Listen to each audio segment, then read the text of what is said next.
Hey guys, Cliff Gray is back on the podcast this week. He was here last year, had a great response from all of you. Everyone loves listening to his take on Western hunting, especially elk, bear, mule deer. And Cliff's been doing a lot on his YouTube channel. He's also started kind of a private thing called Pursuit with Cliff. That's like a private group. And a lot of good knowledge around a few different things. So we started with the changes to Colorado's draw system. We also got into some surprising information, whereas I've heard a lot of people talk about how they think the elk herds are down.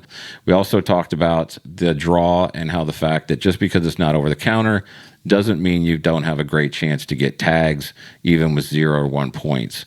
I did ask him some questions also around gear. And then finally, we did kind of wrap things up on talking about one of the questions I wanted to ask him was, what specifically is he seeing from people that come out and hunt with him? What are some of the biggest mistakes that people are still making, whether they're experienced hunters or not experienced hunters? What are some things that you can eliminate to put yourself in the best position to be successful when you go out this fall? So I hope you enjoyed the episode with Cliff. Always a great guy to have on. He's become a real friend of the show. If you have a minute, I would greatly appreciate it if you're on YouTube to like this video and share it. And if you're over on Spotify or Apple, please give me a rating and also share that show with somebody that you think might enjoy it. Thanks for being here. I appreciate y'all. Enjoy the podcast with Cliff. Hey, brother, welcome back, man. Yeah, dude. Thanks for having me. We only had like the 30-minute like offline intro to this podcast, right? I think I wore you out before you ever started, man. It's all right, dude. Sometimes I just keep talking. And anytime we were hitting like entrepreneurial stuff, those sort of things, I love talking about that stuff. Yeah, I do too, especially in this kind of like digital type thing, which is new to me. You know, I know the normal stuff, but this stuff is interesting. It's so different, you know? Right. So it's pretty cool stuff. So what have you been doing this spring, man? Like you're kind of all over the place. You got your YouTube stuff, which everybody knows about. And then you've got your, what do I call your private group? Yeah. So I got my private group, which the URL is pwchuntsquad.com. So it's Pursuit with Cliff Hunt Squad, and all the info's on my website, and that's growing. So I was going to say, so because I used to be part of your like Patreon or something, and we went over there. So what's the difference between that and somebody who's got a Patreon? Or like, I think it's a lot cooler because the community aspect of it's a lot better. But if somebody hasn't looked at that, like, what's the down and dirty on it? Dude, honestly, man, Patreon, I don't know how that company still exists. Because like I'm talking about the actual service. I know there's a lot of people out there that, you know, manage like their kind of their private group or whatever through it. Yeah. But just from a software standpoint and a usability standpoint, it's just garbage. And I don't know how it continues to exist with these other platforms, because I was using Patreon for, you know, private membership group, and like the reason for all of this, honestly, Eric, in I don't mean it like an egotistical way, but it just is what it is. I could no longer manage. I've always tried to be super responsive. So on my YouTube channel, somebody writes a question, like I've always tried to answer it. My email, somebody emails me, I've tried to answer it. Like I DM me on Instagram, like I try to answer it, and it got to a point where there's no way I could. Like it would, like all I would do is sit in those inboxes and answer people. That sounds like a lot of fun. Yeah, I'm just honestly, like I kind of enjoy. I mean, critical mass. Yeah, I mean, I enjoy like helping folks, but I'm also like maybe to a fault. Like I want to respond to people, and there might be people listening to this are like, "Well, Cliff no longer responds." You know, I don't have a response from him. It's because I moved kind of everything to that private network just so I had like one centralized spot to answer people's questions. And the thing that's nice about it, and this gets back to your question, is the Patreon deal. Patreon is like, it's a platform with these private networks. It's basically, I could have the Patreon, I could put unique content on there, but it was just like me speaking more to the group, like very little back and forth, even less so than like a public platform like YouTube. Like YouTube could be pretty interactive, and that, and there's people on there, like there's like regular commenters on my YouTube channel that are like a wealth of knowledge. They have a ton of good information. Anyways, on Patreon, you don't capture any of that. So I went through the process of moving it to this Mighty Network, which is the software I use now, and that's where this PWC Hunt Squad is now. And the nice thing about it, dude, is that it, like, when I go guide for 20 days, there's still a bunch of valuable interaction there. If somebody has a question and they direct it towards me on there, but I've answered it 10 times, somebody else can answer it for them, or they can just look it up, Yeah. Yeah. So dude, it was painful. It was painful to move from one platform to the other, but it's been invaluable to do so, and I think it's a way better system. It's basically like a mini social network. And it's interesting because there's getting to be like a core group there of guys, which is Yeah. cool. Yeah, no, it's a good thing. If you haven't seen it, people should check it out, because it's much more user friendly and much more interactive than a Patreon or something like that. But you're still getting a lot of unique access that the average person isn't getting. So you said you're going to do some guiding this fall, right? You're going to do a little bit of elk guiding. Have you noticed like any changes in elk behavior or movement patterns in any of the areas that you're going to be guiding, due to whether it's pressure increase or like a lot of the predator stuff that has been discussed over the last few years? It seems like some of that is starting to grab a little bit of a toehold. Like, are you kind of seeing things the same as you've always seen them, or are you noticing any changes? For sure, in a lot of the places, like when we're talking about the wilderness stuff, I mean, there's more like there's this ongoing debate, right? Of like, oh, are there more hunters? Or is there actually less hunters or whatever, and but what matters, like in my world, particularly on the wilderness side, and I've been guiding on some private stuff lately too, but if I focus on my public land stuff, for sure, in the last 3 or 4 years, there's been an influx in pressure in those areas.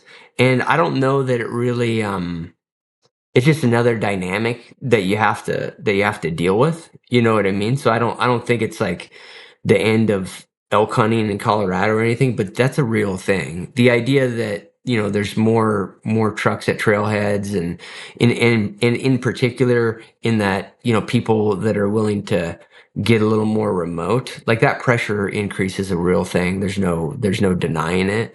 Particularly in Colorado because of the tag availability.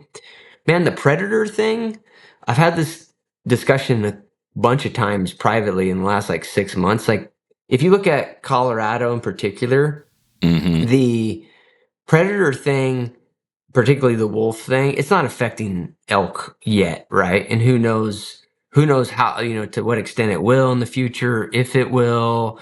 I mean, if you look at it so far, by any metrics, like the introductions have been like pretty ridiculous failure from like a wolf side of things. So, but their impact on elk is a non-existent issue at the moment, mainly because they've just been eating livestock and dying on their own.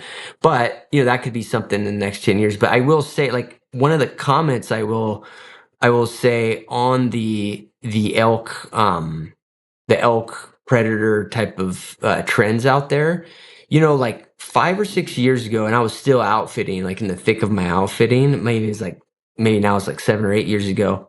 They made bear tags in Colorado $100 for non-residents, and now it's gone back up to whatever it is, $400 or something. But man, like my outfitting business and a bunch of other folks started to get on that train too, like that fall bear hunting. We killed a tremendous amount of bears during that period of time.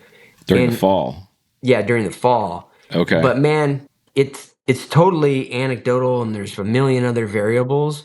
But some of these wilderness areas, like this last year, Eric, when I talked to a lot of my guys that used to guide for me for 4 or 5 years, and they're still running outfitting businesses, almost universally, they're like, we're seeing way more elk, man, than we ever have. And man, I mean, I haven't heard that from like the wilderness outfitting community in like a decade, if not longer. Is this specific to Colorado, or is this like Yeah, I'm talking the West specific in to. general? I'm Okay. talking specific to Colorado. And what do they attribute that to, you think?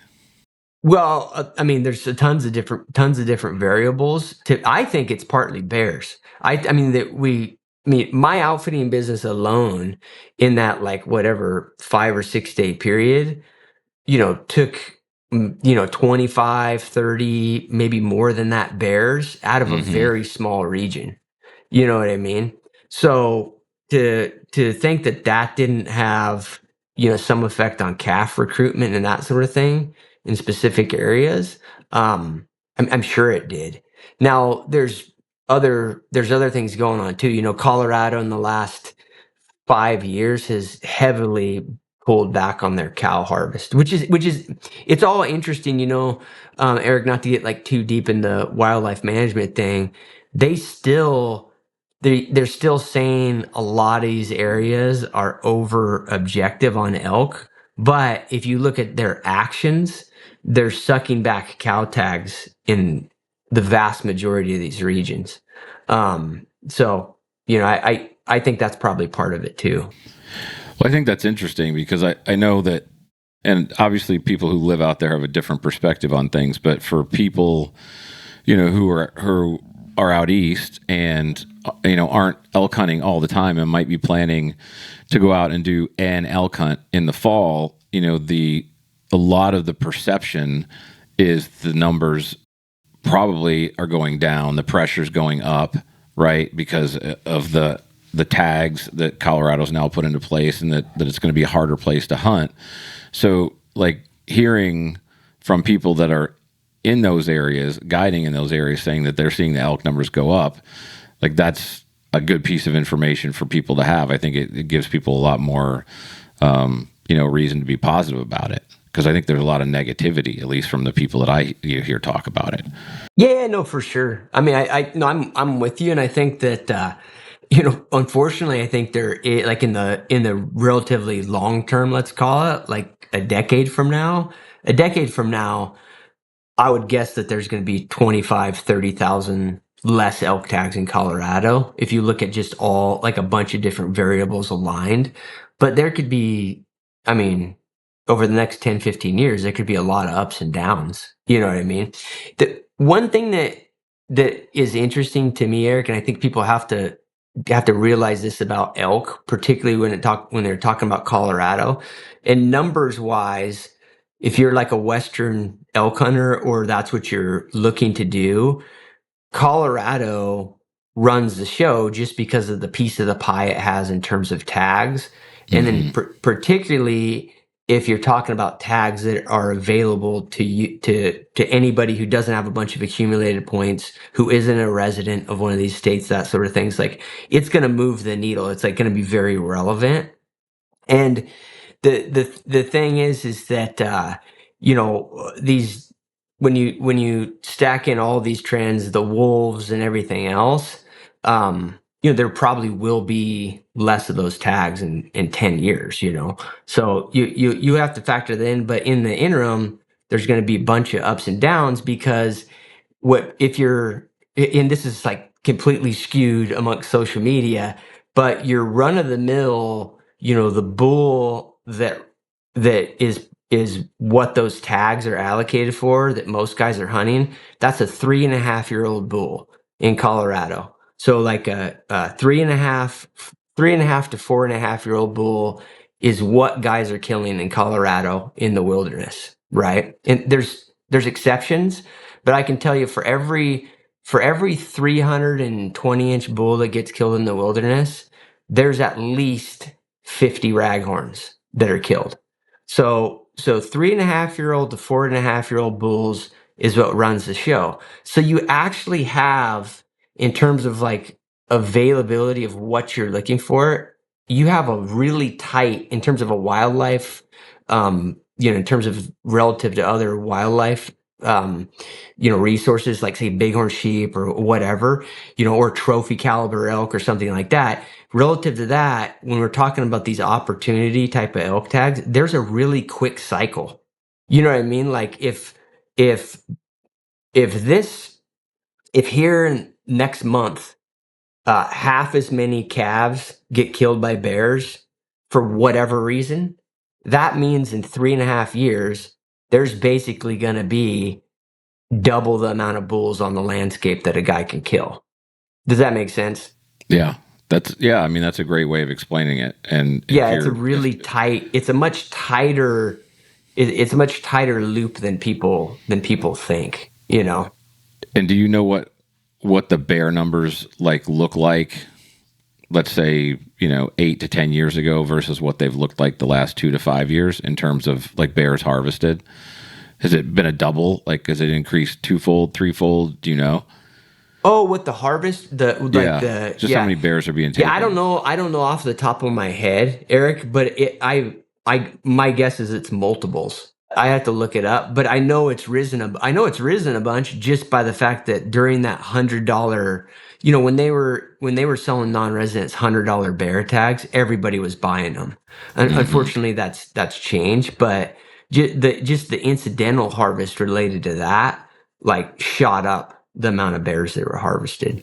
Gotcha. And man, this is just like what I would call this, because a lot of people could listen to this and be like, well, Cliff's full of shit. It's actually because of this, or whatever. It's just, I don't think most people that listen to you think you're full of shit. Yeah. I mean, but you know what I mean? It's just this is just a theory based on what I kind of can gather makes sense to me, that this probably had something to do with it. And there's another chunk of that is that this is one of the reasons they did it. You know what I mean? For sure. They didn't just reduce. I mean, Colorado generally doesn't make fish and game tag decisions to reduce their revenue. You know what I mean? Sure. I mean, it's a huge moneymaker for the state. So, right. You would think that they're making that decision to create a positive outcome, on the elk landscape, which in turn obviously gives them the ability to at least grant more tags or the same amount of tags, even if they're going to a draw system. Because I think that's one of the other things too, Cliff, is that for people who don't hunt out there on a very frequent basis, when they hear, oh, Colorado's going away from the over-the-counter system, they're going to a draw system, they immediately think, I'm not going to be able to get a tag. Right. Because I can't get a tag in Wyoming for, 4 or 5 years. I can't get a tag in Montana for 3 years. That's where their brain goes. But I think having listened to you talk to a number of people who really know the state and know what they're talking about, there's still going to be a lot of units where you could draw a tag with no points or 1 point, right? Is that how you're perceiving that? Yeah, for sure. And it's, for better or worse on this deal, there's some it's unpredictable, right? Like what all the outcomes are going to be, given the changes they've made. And then also, they and I have to get back up to speed on this, but I actually did a couple podcasts on my podcast about it with some guys when they were doing the next 5-year structure. So there's some other changes, and one of the big ones is this: they're going to change these primary species like elk and deer and antelope. They're going to change it so it's not just a pure preference point draw anymore, which that'll have its own implications. But anyways, with that, the archery tags for non-residents, all becoming draw, all of that, there's some things that are unpredictable because you don't know how people, I think the biggest factor is you don't know how people are going to substitute to other states, to other hunts, whatever. So you don't really know what it's going to look like. But in general, I think if you look at the math, you're correct. It's not going to be that drastic of a change. And one of the big indicators for me on that is that I think people are assuming that Colorado Fish and Game has this like reduction in total tags that's associated with this. And my understanding is that doesn't really exist. It particularly the first couple of years, their intention, what they've allocated to the draw pool is essentially what they're guesstimating based on what they've sold over the counter in the past, right? So it's not like they changed it to over the counter and then they said, oh, and the reason we're changing it to draw, and also we're going to take what we've sold in these units historically and say it was, whatever, let's just, for easy math, let's say it was 100,000 tags. And then they're like, hey, we're going to change that to 50,000 tags also. That's not what they're saying. You know what I mean? All they're saying really is that they've changed it to a draw. And then my guess is what they're going to do is they're going to figure out how that works for a couple of years. And then if they need to significantly start reducing tags, they will. But as far as I know, there's no like set in stone timeline for them to do that. And the rationale to the draw was what? Just more control over the different units and how many tags they allocate per unit versus kind of the free for all that they had with the over the counter thing. Yeah, so I think the rationale with the non-residents going to draw in Colorado was primarily to appease the really, really strong resident contingent that was pissed about the overcrowding. Gotcha. Right? And so this is like the thing is that without this first step, Colorado couldn't even attempt to argue that they were addressing that because they didn't have a lever to pull. You know what I mean? I mean, to some extent, Eric, like you buy one of these over-the-counter archery tags, the state doesn't even really know where you're hunting. You know what I mean? I mean, Yeah, that's right. You could go to a number of, like, there are a lot of OTC units and they have no idea where you're at. right. And Colorado to this day doesn't have mandatory reporting, so their data sucks. Like I've seen their data. Like I've actually, like, this was years ago, so I would have to put a disclaimer out that I don't know what it looks like now, but I would demand their actual data from harvest reports. And it was like the sample size that they would extrapolate to the whole unit was ridiculous. You know what I mean? They would have samples of like they had gotten, survey results, and they call people on like, 3% of the hunters in that unit, and then they would pop out harvest, estimated harvest stats on that. So they didn't have any data on like even where, I mean, they have some, I'm sure, so I don't want to like crap on them too much, but they need the draw thing just to know where people are hunting and to get the data. You know, And what they I haven't mean? changed the reporting. They're still not going to have mandatory reporting. As far as I know, they haven't. And I could be wrong on that. I find it absurd that they don't. I was going to say, what in today's day and age with phones and apps and Oh yeah. I mean, literally, it's 2 seconds, and you could collect that from anyone who harvests an animal and actually have real numbers and real data on where those harvests are taking place, what seasons are taking place, all those different things. Like, why? I'm sure you've heard somebody say, why not? What's their rationale for not doing it? 7 or 8 years ago, this used to come up Yeah. all the time, in meetings. And that was when I was more involved. And unfortunately, on a lot of these topics, Eric, like I'm a little bit like a lot of my information now, I'm not like in the meetings all the time like I used to Yeah. be. But you've had some good guys on this off season who are in the middle. Yeah, of they're stuff, involved in it day to day because Yeah. it's their livelihood. But it's always been brought up. And when it was a big point of discussion when I was involved in those meetings, it was always like a technology thing, implementation thing, and that has for sure drastically changed. I mean, so many of Yeah. these states, I mean, it's you can like just on find your somebody else's system, replicate it. yeah, and it's in lots of these states have it. So I don't know what the argument against it now is. It Gotcha. I mean, I can make up an argument that like I know that we always discussed back in the day, and that's that they don't want real reporting because some of the harvest rates are going to be so low, it'd be embarrassing to them. I don't know if that's the case or not, but I don't know. Gotcha. Hey guys, big thanks to Osseo Gear for supporting the show. Osseo is built specifically for bow hunters. Every stitch, zipper, and fabric choice is made to perform when it's quiet and the pressure's on. Their camo patterns are inspired by nature's predators, and they're purpose-built to ensure you blend naturally into the specific environment you are hunting. Make sure to use the code DO NOT GO20 to get 20% off on your purchases at OsseoGear.com.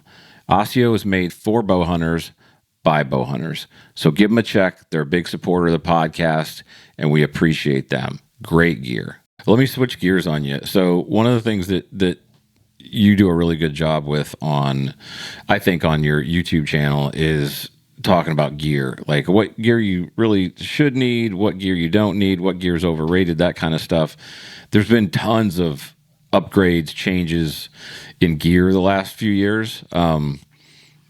What do you think the top like 2 to 4 pieces of gear that have either been improved or new are? And what do you think the top, 2 to 4 overrated, things that are out there, whether they've been new products that have come out that everyone's kind of raging over, that's just kind of, not that big of a deal, but people are excited about it. Like what's the gear front look like from this is really cool, or this is a really cool improvement, and this is a hype job? And you don't have to give a brand, but you could kind of just in general talk about a thing. Sure.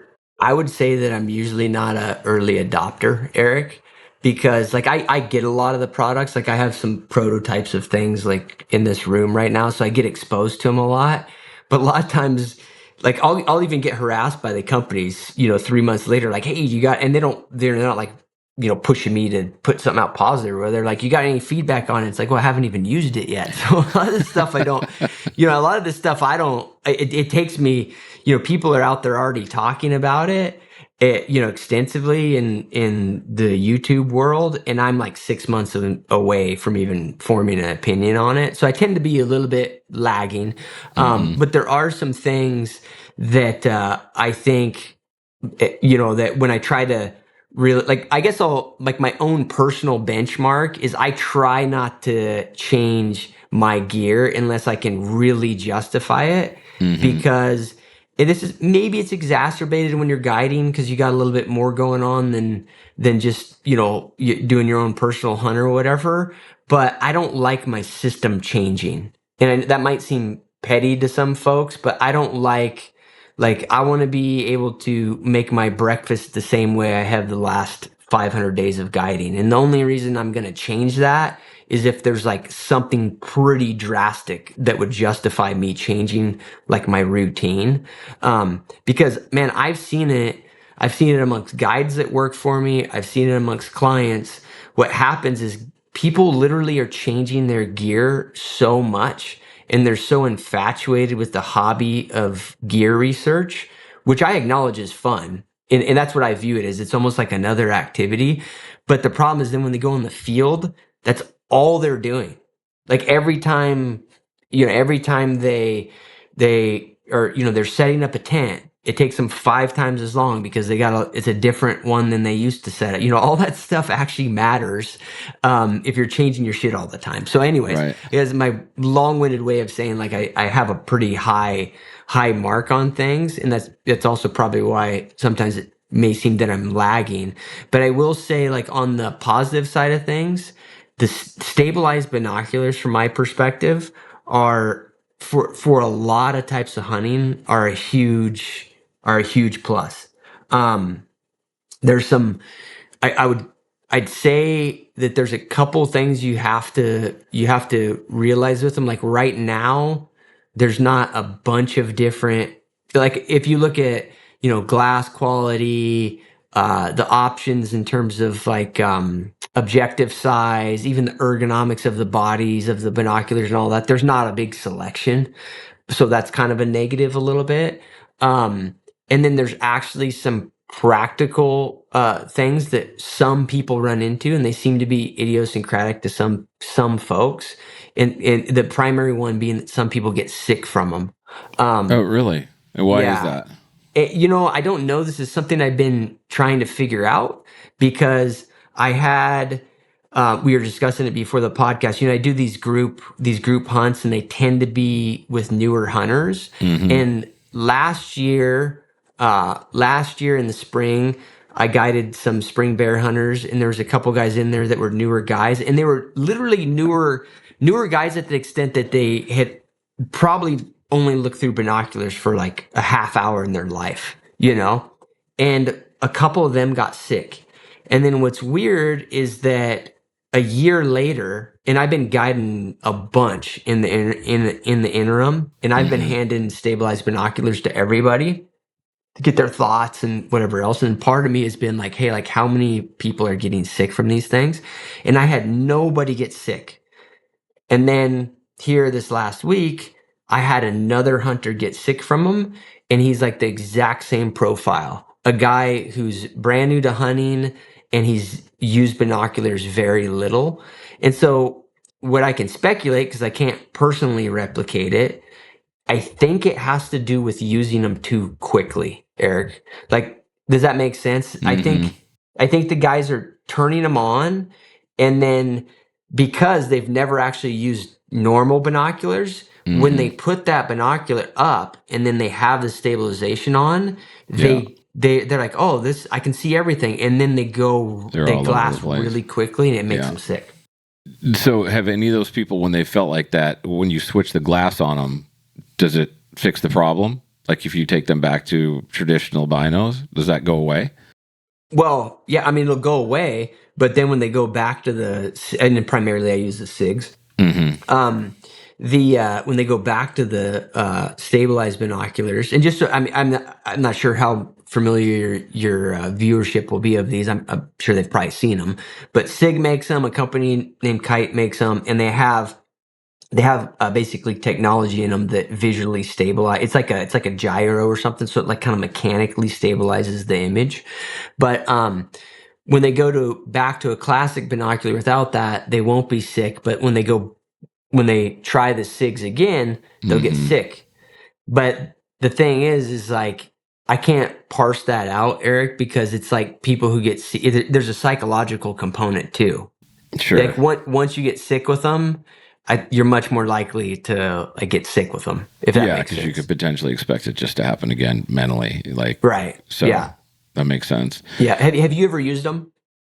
I haven't used them in a hunting situation. I've had a chance to just kind of like a friend of mine had them somewhere and I was able to just kind of look through them and see the difference, but I've never actually taken them out into the field. Yeah. They're. I mean, did you have a first like a first impression of them? Yeah, I mean, I think that, I mean, it probably noticed the same thing everybody else noticed, right? And that it just kind of eliminates, because normally I'm kind of like, I'll have my binos and I'll kind of have my fingers up on my bill of my hat just to kind Yeah. of stabilize it a little bit. And lots of times when I'm doing it, I'm doing it lots of times from a tree stand or I'm doing it from a saddle. And so I'm not, but I'm still in a stationary position, but I'm not looking nearly as far out as y'all are, right? I mean, when you're glassing that far away and you're up on a big knob or something like that, like I'm in a tree and I'm lucky if I can see, 30 or 40 yards, inside of a timber line.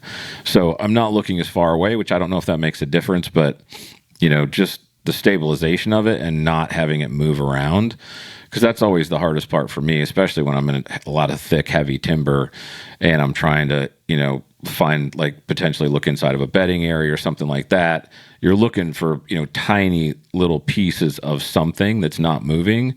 But then when your binos are moving, that Right. makes it a lot harder to pick that apart. So when that all of a sudden goes away and everything's just like rock solid, it made a big difference. Like I would love to trial a pair, but those things are not like nothing. Like you said, it's easy to spend a lot of money on gear. Yeah. From a cost perspective, there, and the thing about them is, well, yeah, I'll finish. I'll kind of give you the rest of the cons on Yeah. them, and then I'll give you the big pluses. But I guess one of kind of an implied con is that it's an innovating, at least within the hunting world, it's pretty rapidly changing, and it The appears technology to. itself. Yeah, and Okay. it appears to me that it's pretty clear that several different optic companies have access to the technology, and they're resellers of the technology. Yeah, I was actually about to ask. Well, not specifically but I know a guy that is a rep with a company, not the one that sells the majority of these. But from what I understand, that company manufactures basically the same thing for a number of different brands, and so they're all selling pretty much the same thing with a few little tweaks here or there, so they can say it's different, but it's pretty much the same set of stabilizing binos. And I don't think anybody's denying it, dude, because it's blatant, Eric. Like it's not, like they're so, but it doesn't really matter. I guess what it indicates to me, and I don't have the inside scoop on this. I mean, I've worked with the SIG guys on some stuff, and they're good guys, but I don't have like some sort of financial relationship that like limits what I can say about them or whatever. Sure. And the reality is, I've probably sold more SIG binoculars than any other guy on earth, but it's because I like them. Right. Now, the what I was getting at there though is I would guess and I'd speculate that because of that kind of type of supply chain, and again, this is just theory. And what I have seen is that who knows if there could be other companies that come out with versions of it. There could be different types of glass that come out. There could be all of a sudden more objective sizes. There could be all sorts of other variations in the pipeline. I would, given how much the like SIG has taken over part of the optics world with it, I would be surprised if there weren't either they iterated on it a bunch working with the manufacturer or whatever, and there's more options and maybe cost differences and all of that, or other companies do, Yeah. I mean, I would imagine you just think about, a company like Leupold or somebody who makes scopes, right? They don't just make one scope with different objectives and different, magnifications. They've got all these different kind of scope lines, right? That have a little bit of a different variation. And since this is a brand new technology, I would think that it's probably you're going to see probably a pretty rapid development of those iterations over the next 5 to 10 years would be my guess. Yeah, that would be my thought too. And like some of the other cons that guys are gonna point out. Well, so the big pro with them, and this is my strong feeling about it, is that because there's a community of hunters that have got $20,000 worth of Swarovski optics in their closet, including myself, who are going to be mentally biased that like, hey, that stuff's still better. That nothing's as good as my Swaros. Yeah, but I can promise you, man, in like 80, like in run of the mill hunting, like even in the West, right? Like elk hunts where we're just trying to find a bull to kill, and we're glassing, maybe we're glassing like sub 800-900 yards most of the time. That's the reality. And then once we start to glass like way across canyons, stuff like that, we get out our spotters, we get out, bigger objective binoculars, whatever. Outside of that, like just the chest binocular world, man, if you take 5 guys and 4 of them have $3,500 NL Pures or whatever, and then you got one guy with a pair of SIG 12x42s, or they've got their new ones are like 14x50s. I can almost guarantee if there's even remotely close to the same experience amongst the guys, the guy with the SIGs he's gonna find more game. Period. Like I've seen it over and over again. And it's just because the technology allows for the control, like exactly what you're saying. Like we tend to think as hunters that we see a deer, we see an elk, we see a bear, but almost always what we see. I mean, if you really analyze this when you're glassing, like when you see an animal, for a moment, figure out why you saw it. It's almost always because of movement. It's because you isolated the movement. Like the bear picked its paw up, the bear hit the brush, the deer's tail flickered, an ear tilted over, they turned their head.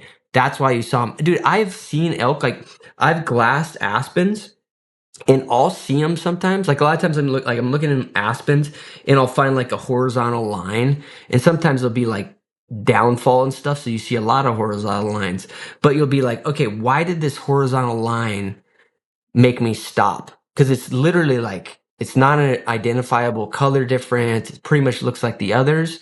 And then I stop and look at it, and I can literally see the elk respirating.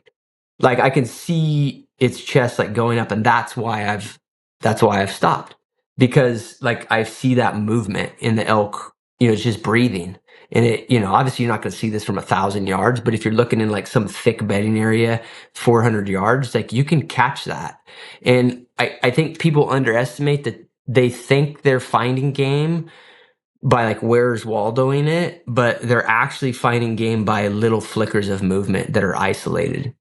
Yeah, I mean, I think I'm sure you're dead on with that, right? Because if you like listen to biologists talk about whitetails specifically, their number one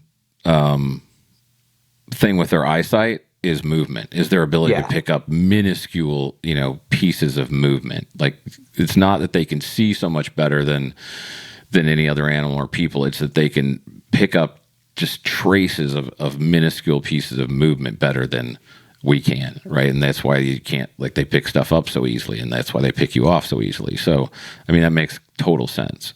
All right, so that's one. That's one big Sure. change that you really think is a positive. If maybe you didn't run it, but you got people you're guiding, is there anything that you've seen anybody come through with? It's like, it's not necessarily like, hey, that's maybe you don't even know whether it is worth it, but it's like, hey, that's interesting. Like that would be worth exploring. That's a cool something new, or that's a cool iteration of something that we've had in the past. Yeah, like another piece of gear that I've seen. I'm trying to think of some other big ones.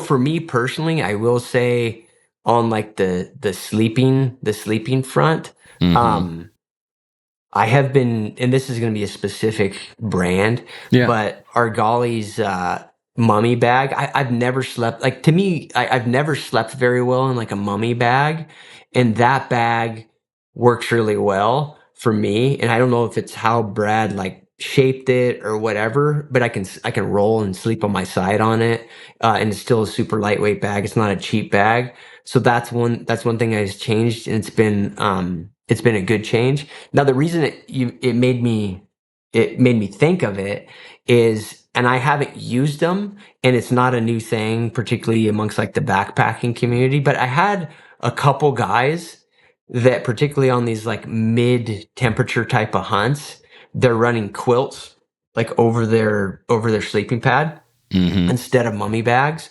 And I could see myself entertaining that, just because I've been a guy that's always struggled with mummy bags in general. And when I look at those, I'm like, man, that might be a good approach. Yeah, I'm a side sleeper too, so those are things that. Um, is there anything that's gotten tons of hype that you're just like, I don't get it, or it's really not? Did you maybe even the jury's just still out on it, but people are just acting like it's the next greatest thing? Yeah, I mean, I'll give two general categories, and then I guess in one of them I'll give like a change that I made related to it. But Okay, that'd be great. general categories I see, people that make content specifically on these categories, in their huge broad categories that people love spending time and money on, but and they're fun to do it. Like I do it too. And the two categories are high-end rifles and then archery equipment. This is like two broad areas that people, like, the issue I was talking about of like always changing your stuff. It's critical. It's like critical in these two areas. And if you're Mm-hmm. constantly changing your bow, you're constantly changing your rest, you're constantly changing your arrows, so you don't like, even like the concept that you change your arrows enough that you can't in your mind really know, like, let's like, dude, I keep my arrows the same generally, Eric, in the sense that like I shoot 3 pins typically. If 2 pins broke off, I still Mm-hmm. know the trajectory enough that I'd be pretty damn close Uh, under like 50 yards. You know what I mean? Okay. And I actually think that's kind of important. You know what I mean? Not that that exact scenario would happen, but I feel Sure. like that familiarity is very important. And then rifles are the same way. You got guys that are changing, you know, the optic on their rifle like every 6 months or whatever. So those are big categories that I think people need to figure something out. And then they need to be wary that the market's constantly trying to get them to change. And then you kind of got to resist it if you really just want to focus on the hunting component of it. If you want to be just into firearms, into, you know, playing with your archery stuff all the time, like I get that that's a hobby and people get some value out of it. But in terms of how it applies to like you know, your success as a hunter, it's for sure a deterrent. That was such a good point because, like, so many of us are just like big kids, and these are our toys, right? And we just like always want a new toy. But I'm living proof of what you just said. So, you know, that new dial, that proof site that Dial just came out with, Yeah. right? That's a freaking badass site. Like I groove on stuff like that, and I have kept myself at bay because my old HHA 3-pin, I'm freaking driving nails at 60 yards, and I'm like, okay, I know that other thing's really sexy. It's got like 2 different rings. I can keep my sight tape on one side, but now I got to dial the whole thing in again. And I'm like, okay, just slow your roll, and you're shooting great with what you got. Like, just hang for a little while. Trust me, I've been fighting that one for like 3 months, man. I've wanted to buy that thing. Well, it's fun, dude. It's fun to be on the I know. cutting edge and like and doing it all the time. And I think when I dwell on these subjects, It's a good point, though, dude. No, I mean, you made a really good point. Like, I don't think there's any judgment in that statement, right? It's really just about like, are you changing just to change, or are you changing because you think it might actually make you better at something? But if you're doing something really, really well, why would you change? yeah, and there's a cost, and there's a cost to changing, man. Like there's obviously Yeah. the financial component, but there's time. You know, there's time when you could be focusing on other things, and it's kind of like what's always interesting to me is that there's like weird math going on that I always like hear, you know, people will get into. They do it with archery and they do it with rifles really bad. It'll be like, oh, well, I can make this change and somehow it's gonna, you know, incrementally make me more effective, but that change costs $1,000. And then it's like, dude, $1,000, you could buy like a ton of ammo, and maybe you could go spend like, you could go, I mean, you could live anywhere and you could go somewhere for 1,200, like get on an airplane with your rifle and Hmm. fly somewhere with some BLM and spend 3 days and, you know, 500 rounds of ammo just like shooting rocks. And it's probably going to be like 10x the payback versus like whatever $1,000 gimmick you're going to buy. I mean, that's a great point. It's not as sexy to buy, right? But like you said, it's gonna Yeah, ultimately yeah. you get a lot Yeah. more out of it. That's so true. I think one other question. This isn't necessarily around a piece of gear in specific, but I can't remember the guy you had on. It was a few months ago, but you're talking about archery, like about arrows, right? And I know this is like a 3-hour rabbit hole people can go down, so that's not what I'm looking to do. But I have seen an interesting kind of. It seems like there was this big thing for a couple of years where everyone was like heavy, heavy, heavy, and it feels like it's almost tacking back the opposite direction now. Like, I know multiple guys who are going into whitetail season with like arrow setups under 400. They're Yeah. shooting like 380, 370, arrows, and they're like, and they're going down on their poundage even. They're doing it so that they can shoot a lower poundage and keep their same speed. What are your thoughts around on all that stuff? Is it really just like find a setup that works for you, or do you feel like there's a sweet spot, in a range that's really a good sweet spot for people that, and I'll say this with a little bit of a caveat. I know it's a long question, but for a lot of people, me included, I don't want to have to change my entire setup to come from shooting whitetail to go hunting elk. Right. And so I'm trying to create a setup that's a good setup for both. And I think a lot of people are probably like that. So with that in mind, kick it back, and what do you think about that? Yeah. And man, I know the podcast you're talking about, and I forget his name right now, but he's got a really cool data set that he's kind of collected over his years in his bow shop. Yeah, it's all empirical, right? Like it's his own data. It's not like it's stuff from outside, but he's collected a lot of it, Yeah, from his sure. own, from his customers. Yeah, and what's interesting about his conclusions is that that it's kind of it's like go middle road. That's kind of his view on like arrow weight and those sort of things. Like, why go to the extremes, particularly when you're just trying to get it figured out? Just like go down the middle. And man, my general thought on this is going to be echoed by a lot of other people, Eric. And this is one thing I have to laugh a little bit because it goes back to the conversation we just had. Yeah. I shot like a 480 grain full weight of the arrow was that 100 grain broadhead. I've shot mechanicals and fixed heads a bunch over the years. I don't have a strong opinion on either. I've killed animals with both. And the only time I ever shot a heavier arrow than that was on my recurve that, like I haven't killed an elk with my recurve in probably 10 years, but that was the weight arrow that I had. And then I got convinced to go down this heavy arrow direction, and I did it. Like I tinkered with it, did it.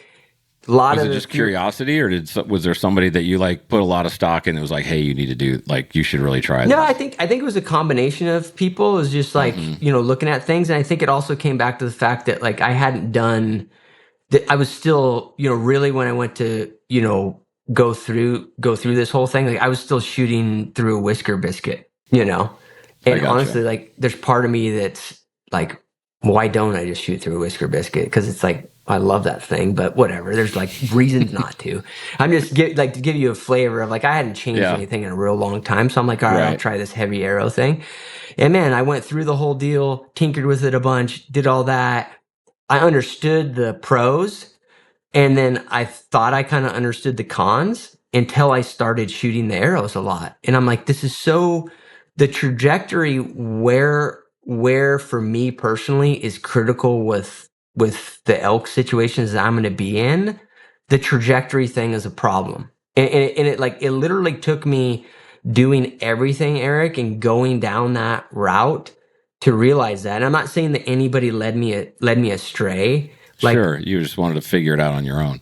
Yeah. I mean, it was like, and it was also like nobody was going to deny that, between 30 and 55 yards or 30 and 60 yards, that, there's a big difference between shooting a 480 grain arrow versus a 625 grain arrow when a bull's walking.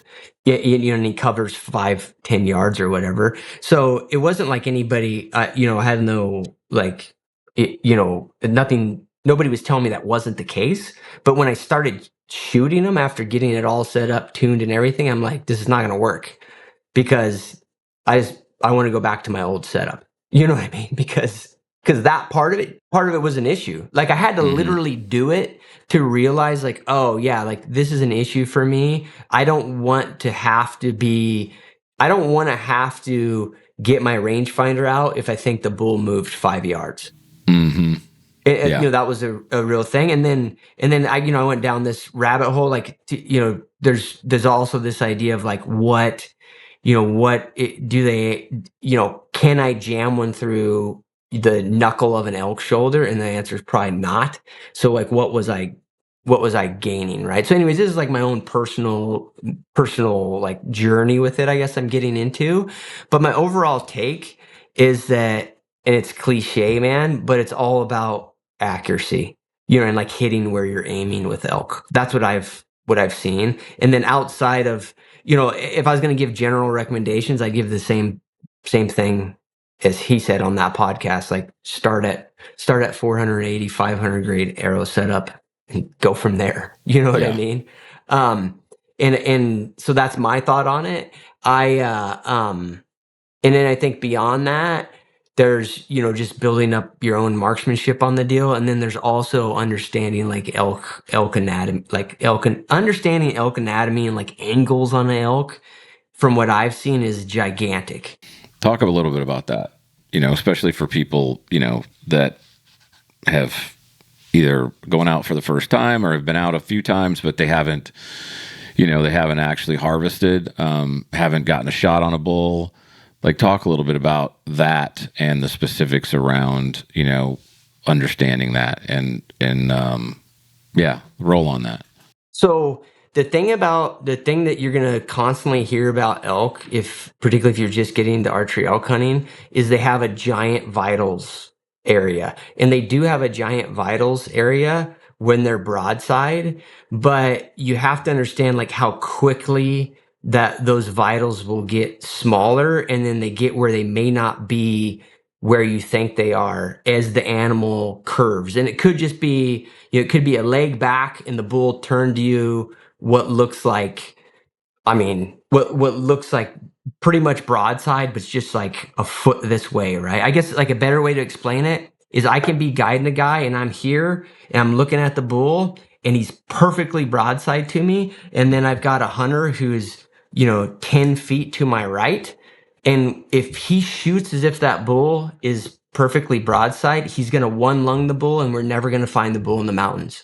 And I think that's the other component of it is that unless you have just really some great piece of luck on your side and you kill and you go through something that's vascular and critical, if you one lung a bull in the mountains, you're not finding it. Almost without exception. So whenever you visualize those lungs, you have to visualize where you need to aim in order to hit both of them. And if you really look at an elk, that means that like in the quartering two situation, it's almost non-existent. And then in the quartering away, you've got some slack. And then you've just got to visualize that. And before you shoot, you really have to think like, is that bull actually broadside? And if he's not, am I adjusting? Like if you're taking a quartering two shot that's just like slightly quartering two, you better be visualizing that arrow like literally just like touching his shoulder bone as he goes in, right behind the crease. Yeah, or it's gonna go out his guts on the other side. And I've you see that a lot, and it's usually not a marksmanship. It's like I can't tell you how many bulls, Eric, that I've just lost. Too tight. The shot's just so tight. Well, yeah, and I've lost a lot of bulls with guys that the guy hit exactly where he was aiming. It was a perfect shot. He it was a perfect shot, but it was a perfect shot in a spot where the arrow didn't go through the other lung. So to me, it's just critical. It's almost just like, they got some cool apps now where you can turn bulls and you can see how the arrow would go through and all that. And I think it actually kind of gives you a good idea of like how the anatomy actually works. Do you know the name of those? Because I didn't even know about that. Man. There's one I have on my phone, but I don't know the name of it off the top of my head. I'll have you text it to me, and then I'll just stick it in the show notes if people want to look it up. No problem. So what about quartering away? What are you telling people from a quartering away standpoint, just in terms of, a landmark? Yeah, so quartering away, the idea of basically shooting, assuming the bull's not like some weird position where it's like a leg's way ahead or something, basically shooting where that arrow's going to end up in the top of the far leg is generally where its exit point is. Yeah, is a good approach. And a lot of times it's going to feel like basically if you can visualize it is like I'm going to go as far back on the near side as possible without shooting it right through his gut. You know what I mean? Yeah. That's generally going to be like how it'll work out. Okay. So I know we need to wrap it up. One last question that I wanted to get in for you. What is, and even I want to include experienced hunters in this, not just inexperienced hunters, but what's the biggest mistake that you, even though it gets talked about a lot, that you still see people make when they're coming out and they're hunting on a guided hunt with you? And let's just say elk. The biggest mistake is it's more of a logistical thing, and that's Okay. being way too, like, guys coming out to the mountains. It's coming out in a big hurry and like driving overnight, getting off an airplane, going straight up in the mountains and hiking around, just like getting whooped in the first 24 hours. Like that's Being the biggest smoked. mistake, and it's more of like a logistical mistake. And then I think the other one is more of like a woo-woo mistake, Eric. It's forgetting to kind of appreciate where you're at, and like what you're doing, and what you're actually able to experience that most people on this earth never get a chance to. Because I feel like that mentality gets people through a whole hunt, and getting through a whole hunt is what kills elk in like the wilderness. You've got to hunt the whole time. And man, if you start with the mentality of like, all I care about right now is killing an elk, like that wick burns out a lot quicker than like, hey, I'm here for 8 days and I'm enjoying like this place and I'm going to figure it out. And yeah, of course the goal is to kill an elk and I'm going to do that. But I'm also going to enjoy the fact that I just get to do this. It tends to be correlated with success because it gets you through the whole hunt. Does that make sense? Yeah, that makes a lot of sense. I think that's, I've heard you talk about that before, that the biggest mistake people can make is mentally being in a position where they check out, where they cash out and they leave, because they've put all their stock in a certain thing, which in this case, I guess it would just be, the harvesting of the bull. And if you're not getting on it fast enough, or it's not happening for you, just being like, I'm just going to pack up and go home, and I had heard you talk about that before I went last year. And I know that we kind of talked about this in my debrief that we did together in the fall, but your voice was in my head on day 6. Yeah. Because that's where I was. I was like, this freaking blows. It's the first week of archery season. It's dead quiet. I've called in one bull. I literally didn't even see him before he busted out. But I'm glad I didn't cash it in. I didn't harvest, but I literally hunted until dark of the last night I was there. And so I went home thinking, all right, I put in everything I could. There's nothing I could have done different other than be better at what I was doing, but I didn't like lose it because of effort. Right. And and I also appreciated the majesty and all, like you said, it is kind of a woo woo. And when you talk about it, people can go, oh, whatever, but you're right. Very few of us get to do that. And it's a freaking awesome thing that people can. Yeah, for sure. So yeah, no, absolutely, man. And dude, it also just comes down to math, Eric. Like, people don't realize like these type of hunts, man. So many of the hunts where you see a guy who's like, oh, look, I went to the I was in the San Juans, and here's the bull I shot. His hunt sucked up until the moment he shot that bull. Mm-hmm. Like, that's usually the case. You know what I mean? Like, most people are not going to the Colorado wilderness and calling in bulls every day and then eventually arrowing one. It's all about like, I was just grinding it, and then this happened. Yeah. No, I mean, I've talked, there's a couple of guys that I've gotten to know pretty well who 20 days, 18 days, 23 days, guys that live out there. Right. And we go out there for 7 days and they think, oh, we should, we've really freaking screwed the pooch if we didn't kill in 7 days. Right. So these guys who have been doing it for 30 years, it's taken them 3 weeks. Like, so a little bit of a reality check on our part. Right. Yeah, no, for sure, man. Yeah, brother. Hey, well, listen, man, it's awesome having you here all the time. I love talking to you. You're a wealth of knowledge. I always appreciate you jumping on. I know you got to rock and roll, but thanks for being here, brher. Yeah, dude. Of course, man. Yep. Sorry I couldn't spend more time with you, but thanks for having me. No, you're good. Yeah, you're good. And I'm going to put, where everybody can, I'm going to put your Instagram and your YouTube and all that stuff in the show notes so people can find you, but most people know who you are anyway. That's kind of the deal nowadays. So thanks, awesome. Brother. Sounds good, man. All right, man. Be safe. Talk to you soon. Thanks, dude. See you, man.